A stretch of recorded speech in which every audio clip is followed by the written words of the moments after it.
guys, we're back to another video, and well, I finished the custom on my Inchuanosaurus figure from Mattel, and I customized it into a Jurassic World Gigantic Tracker tameryraptor, which if you didn't know is a recently described carcharodontosaurid from Northern Africa, I believe the Kim beds. And yeah, it actually pretty unique since it has a nose horn, and I thought it'd be fun to make a newer species. So yeah, let's take a closer look at this. So first, if I can just move my camera over to its head, you can see that I had to make basically a completely new head sculpt for it, because the Inchuanosaurus head looks very different, which I'll compare it to it in a minute. Also, the head, I basically added a new head on top of it, and that's, you can actually see the lower jaw and other stuff from the older figure. And for the lower jaw, I had to basically completely redo the lower jaw, except for like the very beginner base part. The rest of it was completely redone, just to give it a more give it lips, which I decided to give it actual accurate lips. Fun, but anyways, moving down to the arms, the rest of it is mostly just a repaint.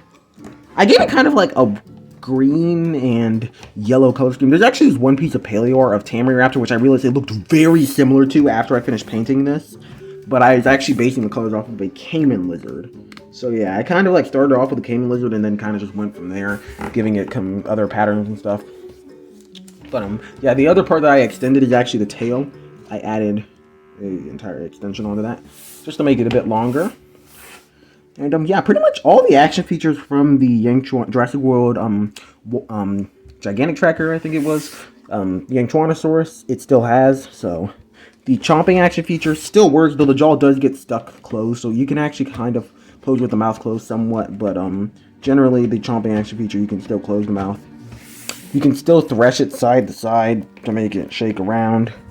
You can still put it up in this position to make it kind of look like it's roaring at the sky, alongside moving it down and putting it down in this position to make it kind of look as if it was feeding on like a carcass or something. Or, yeah, mainly just feeding on a carcass. If I had two, you could kind of make it look like they're headbutting, I guess. But I did not make a second custom, so yeah. Anyways, now for the size of this figure, which I think I'm just going to bring it up a little bit. I'm going to bring in the tape measure because this thing's over a foot long. But yeah, it's about 1.5, like 15 inches long. Hip height, I'd say it's a little bit over 6 inches. Head height in this position measures like 6.5 inches. So yeah. Anyways, comparing it to a few things. First, here's it compared to my Jurassic World human figure, which I think I'm going to spin this around. But yeah, here's it compared to a Jurassic World human figure. You can see that it gets dwarfed by this. Next, here's compared to my custom Trophy Ignatus, actually, which it's about as long as this thing's wingspan.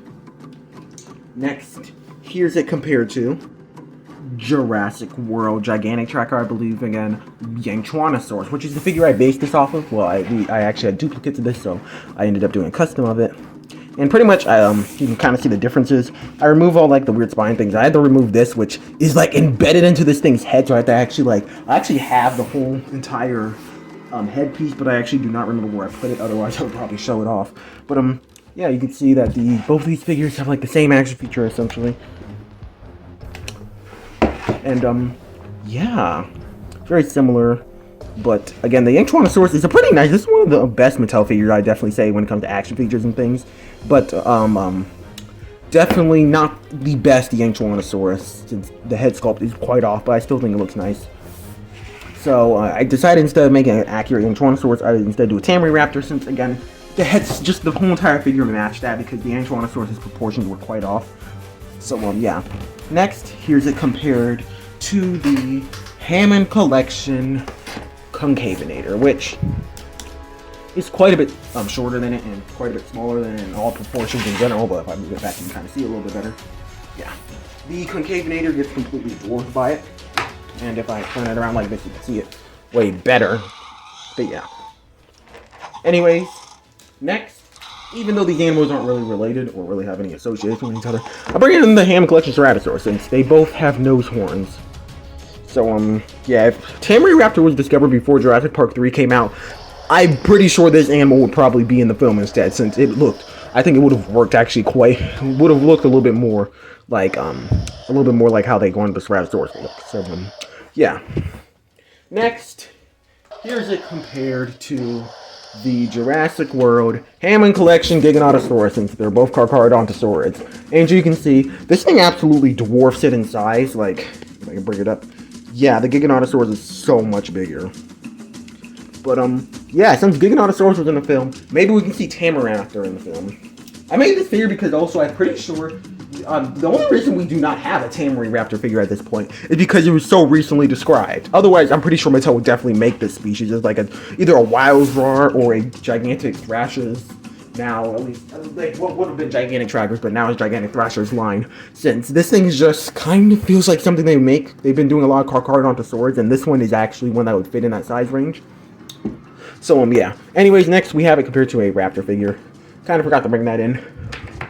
So, yeah, here's also a human figure, too. You can kind of see that this thing absolutely dwarfs them in size. And I don't know exactly how strong this thing's bite force is, but I don't know if it's actually strong enough to pick up a figure like this. I mean, kind of, so. If it can pick up a raptor figure like this, it can definitely pick up a human figure. So, yeah. That's pretty much it. There is one thing I would like to add in. I completely forgot to compare this Trophy Ignatus, which I know this has nothing to do with the tameryraptor figure, but completely forgot to compare this Trophy Ignatus to the Jurassic World Ornithochirus, which is something I meant to do. I might actually add this into that video, so it might be there. But, yeah, forgot to compare it to the Trophy Ignatus, which is, I mean, the Ornithochirus, since they're such similar animals. Can't believe I forgot to compare those two. But anyways, back to the actual tameryraptor. Sorry for getting off track. Here it is. If you'd like to purchase this figure, it will be on my Etsy. I'll put a link to that in the description. And I hope you guys go check it out and see some of the other things, since I do have a lot of other new things that are coming up there right now. Anyways, I will see you guys in the next one, and goodbye.